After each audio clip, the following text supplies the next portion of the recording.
இங்க வருகை தந்திருக்கும் போடி மீனாட்சிபுரம், சிலமலை, சில்லமருத்துப்பட்டி, டொம்புச்சேரி, பாளையம், குள்ளப்புறம் போன்ற வேளாண் பெருமக்கள் அனைவருக்கும் என்னுடைய நன்றியை தெரிவிச்சுக்கிறேன்.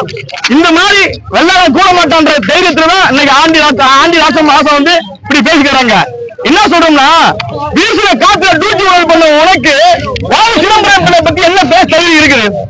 நாங்க கேட்க ஒரே ஒரு விஷயம் தான், வாவு சிதம்பரம் பிள்ளை கெண்டக்கால் மேட்டை சமுதாயம் எங்களுடைய கோரிக்கை என்ன? மன்னிப்பு கேட்கணும் சொல்லுவாங்க. மன்னிப்பு கேட்கணும் உனக்கு என்ன மயில புரிஞ்ச வேலை உனக்கு இருக்குது? பேசி சர்ச்சையில பேச ஒரு கூட்டத்துல பேச ஒரு வாவு சிதம்பரம் பிள்ளை யாரும் தெரியுமா? கப்பலாட்டிய பேச்சில் பேர்ல பல பட்டங்கள் பெற்ற பேர் அறிஞர், நூல் ஆசிரியர்.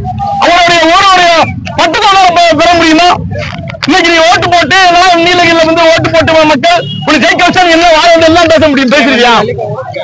இன்னைக்கு வாவு சிதம்பரம் பிள்ளையோட ஒவ்வொரு புகழையும் கெடுக்கும் விதமாகத்தான் இந்த ஆண்டி வித்தியாசம் செய்து கொண்டிருக்கிறார். கிட்டத்தட்ட 3 மாதம் ஆச்சு வெள்ளாள முன்னேற்ற கழகம் சார்பாக கிட்டத்தட்ட 40 போராட்டங்கள், ஒவ்வொரு மாவட்டத்திலையும் 40 போராட்டங்கள் அங்க உள்ள கூட போராடி இருந்தது. ஆனால் இந்த திமுக அரசு, தமிழக அரசு, மு.க. ஸ்டாலின் என்ன பண்றாரு? கண்ணிருந்தும் கூடமாக காதிருந்தும் சேரனாக இருந்து கொண்டிருக்கிறார். ஏன் அந்த ஆண்டி வித்தியாசம் கண்டிக்க முடியலையா? ஒரு எம்பி அவங்க கண்டிக்க தகுதி இல்லை அவங்களுக்கு. ஒரு எம்பி ஒரு சட்டசபையில ஒரு கூட்டத்தில் பேசினாரு. வாவு சிதம்பரம் போய் பெரியார் காலகட்டம் தெரியுமா உங்களுக்கு? வாவு சிதம்பரம் காலகட்டம் தெரியுமா? பெரியார் வந்து இந்த இந்தியாவில தான் கோவச்சாரு. ஆனா பாட்ட வாவு சிதம்பரம் பிள்ளை 2 கப்பல விட்டாரு சூரிய போட்டு படத்துல. வாங்க அப்ப விட்டு சொத்தா விருவா போயிட்டாங்க. ஆனா என் பாட்ட என்ன தெரியுமா? கடல் என்ன வெள்ளக்கார விட்டு சொத்தா விருவா கப்பல் வந்த கப்பலை கொண்டு போய் லாவோ காரியாவோ கொண்டு உள்ள இறங்கினான். போய் உள்ள இறக்குற என்ன சொல்ல தெரியுமா? அவன் பொருள் வச்சா அவனை போடணும். புரியுங்களா? இப்ப சொல்லிக்கலாம், அவன் பொருள் வச்சா அவன் போடணும். மேக் இன் இந்தியா, உள்நாட்டில் தான் பொருட்களை உள்நாட்டில பர்ச்சேஸ் பண்றத வாவு சிதம்பரம் கொள்கை அவ்வாறு செய்யப்பட்டு அந்த கொள்கையை அந்த ஆங்கிலேய ஏகாதிபத்தியம் அடித்து நொறுக்கியது. வாவு சிதம்பரம் 40 ஆண்டு கால மெட்டாவில் தந்தை எந்த ஒருத்தருக்கு கொடுக்கிறாரு, எந்த ஒரு போராட்டத்தை தியாகிக்குமே கிடையாது. மெட்டாவில் தண்டனை 40 வருடங்கள் கொடுத்தாங்க. அதையும் கண்டு அவர் அசரவில்லை. அதையும் கண்டு அசராமல் மீண்டும் மீண்டும் போராடி கொண்டே இருந்தார். வெளியே வந்து மரண படுக்கையில் கேட்கிறார், என்று தனியும் தாயம் என்று தனது மரண படுக்கையில் தன் உயிரை விடுகிறார்.